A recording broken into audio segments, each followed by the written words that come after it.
let's talk about an incredible test of endurance. I mean, a truly monumental challenge. The first ever Garuto Tokyo Bay walking event. So I have to ask you, how would you even begin to prepare to walk over 100 kilometers? All in one go. So the final distance wasn't even an even 100. It clocked in at a staggering 106 kilometers. That's about 66 miles. To put that in perspective, that's kind of like walking from central London all the way to Cambridge. And the idea was to do it all in one continuous push. No long sleep breaks. Just walking. So, what does it really take to pull something like this off? You know, it's not just about having strong legs. It's a test of your strategy, your mental grit, and just the sheer will to keep putting one foot in front of the other when every part of you is screaming to stop. So let's follow one walker's journey and find out. Okay, so the journey kicks off on June 28th, 2025. Our walker actually grew up in this area, so when he saw this first ever event advertised online, he just couldn't resist. For him, this wasn't just some random physical challenge. It was a chance to see the roads of his own hometown in a completely new light. Just look at this course. It starts at金田さざなみPark and then snakes all the way around the bay to the goal at Higashiogi-shima. And along the way, you've got these crucial aid stations. Think of them as tiny little islands of relief in what is basically a vast ocean of asphalt and concrete. Right at the starting line, the mood is, well, it's a mix. People are excited, but there's also a bit of apprehension in the air.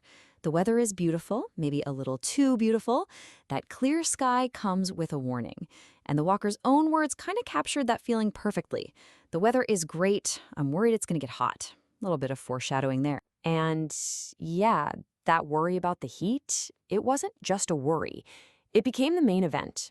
And it happened fast. The sun wasn't just a part of the scenery. It turned into the main opponent for the whole first leg of this journey.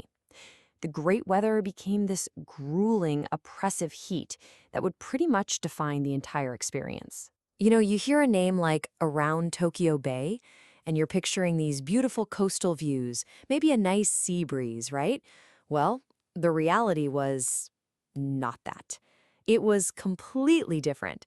The course mostly stuck to these inland national roads, basically trapping the walkers between the hot sun beating down from above and the pavement radiating all that heat right back up. So this heat forced a total change in strategy.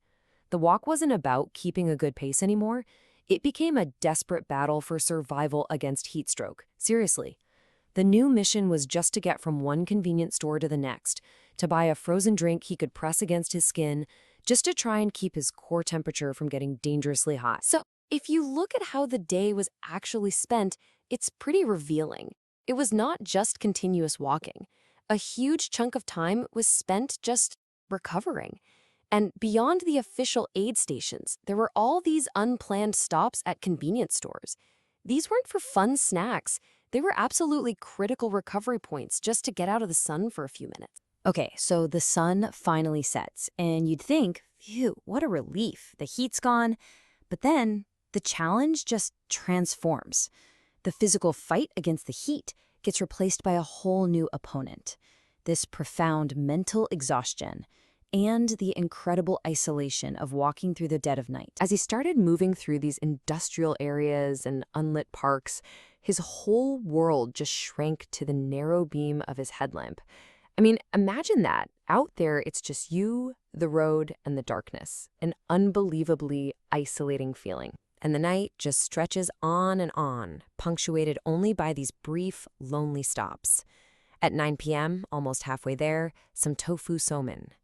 Then at 1 in the morning, a quick onigiri break at a 7-Eleven. And then at 4 a.m., still completely dark, some tuna mayo bread. These weren't really meals, they were just essential fuel and honestly morale boosters in a very long, dark void. This is where the solitude really hits home. While crossing these massive bridges, like the Takaya Junction, he was completely and totally alone. No cars, no other people, just the stark realization that, as he put it, you don't pass anyone at this time of night. But after the longest night, well, the dawn has to come, right? As the sky finally starts to get a little lighter, a new wave of energy comes with it. The end is no longer this abstract idea. It's a real place you can get to.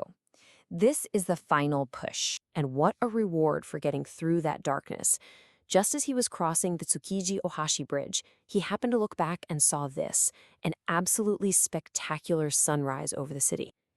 After hours and hours of struggling in the dark, you get this moment of pure, breathtaking beauty.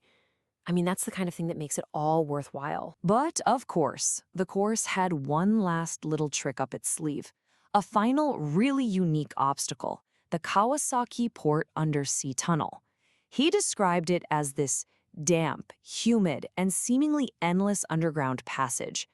And after you've already walked over 90 kilometers, facing a long, steep climb back up to the surface, well, that is a final, brutal test of your will. So, what was the final time? The total time it took to complete the 106 kilometers?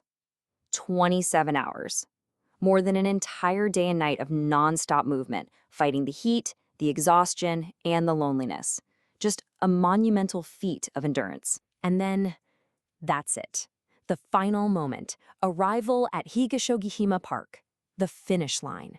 He's handed a finisher's certificate, which feels like a very simple end to such an epic journey. 106 kilometers, done. So, what were his final thoughts on the whole thing? Looking back, on the plus side, there was this incredible sense of accomplishment and the very unique joy of walking through his old stomping grounds. But the cons were real. The relentless heat was, in his own words, very tough, and he was pretty disappointed by the lack of those scenic coastal views he'd been hoping for. It's a raw, honest take on what was a brutal but ultimately rewarding experience. You know, hearing a story like this really makes you think. We don't all have to go out and walk 100 kilometers. But everybody has their own version of a monumental challenge, something that pushes their limits. So it kind of makes you wonder, what's your 100-kilometer walk?